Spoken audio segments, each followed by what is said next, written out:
a case that sounds like a story from films. Who poisoned Sergei Skripal, the former Russian double agent, and his daughter Yulia in the United Kingdom's Salisbury?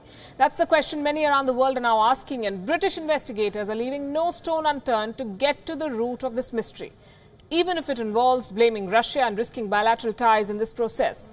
Could the UK's stance have anything to do with the nerve agent used?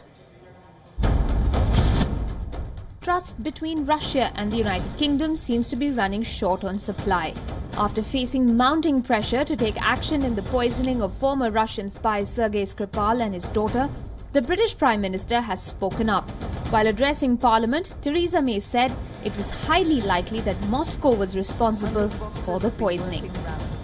Russia's record of conducting state-sponsored assassinations and our assessment that Russia views some defectors as legitimate targets for assassinations, the government has concluded that it is highly likely that Russia was responsible for the act against Sergei and Yulia Skripal.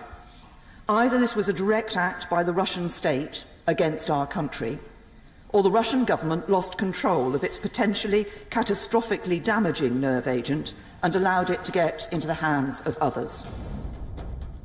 Mrs. May added that the poison used in last week's attack in Salisbury had been identified and that it was crucial to nailing Russia's role.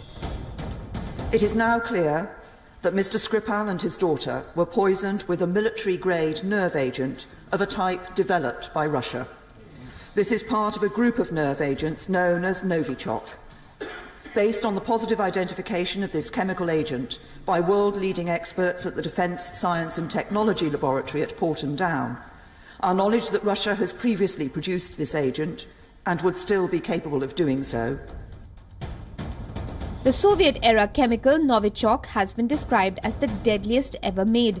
The use of nerve agents of this kind is banned under international conventions. It was first developed in the 1970s by the then Soviet Union and is believed to have stayed in Russia from the time it was developed. Only a small amount of Novichok is enough to kill hundreds of thousands of people.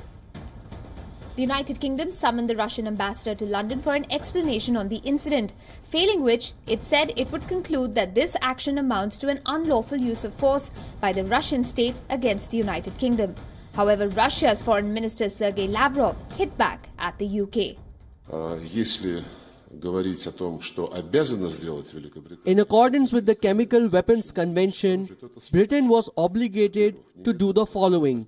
First of all, when the suspicions emerged that a toxic agent banned by the convention was used, they were supposed to send a request to the country which is suspected of being the source of the agent, and 10 days are given to answer that request. So before issuing ultimatums to report before the British government within 24 hours, it is better to follow the obligations in accordance with the international law.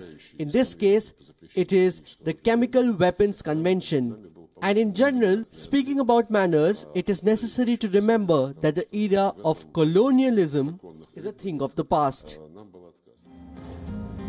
In the meantime, the UK will raise the Skripal poisoning case with its NATO allies.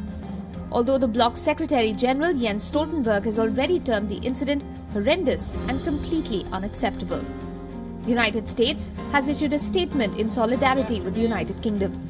The use of a highly lethal nerve agent against UK citizens on UK soil is an outrage. The attack was reckless, indiscriminate, and irresponsible. We offer the fullest condemnation, and we extend our sympathy to the victims and their families and our support to the UK government. We stand by our closest ally in the special relationship that we have. It's been 10 days since 66-year-old Skripal and his 33-year-old daughter Yulia were found stiff and unconscious on a park bench in Salisbury. While the duo remain in critical condition, the attempt on their lives seems poised to erupt into a full-blown diplomatic war between Russia and the United Kingdom. Bureau Report, WION.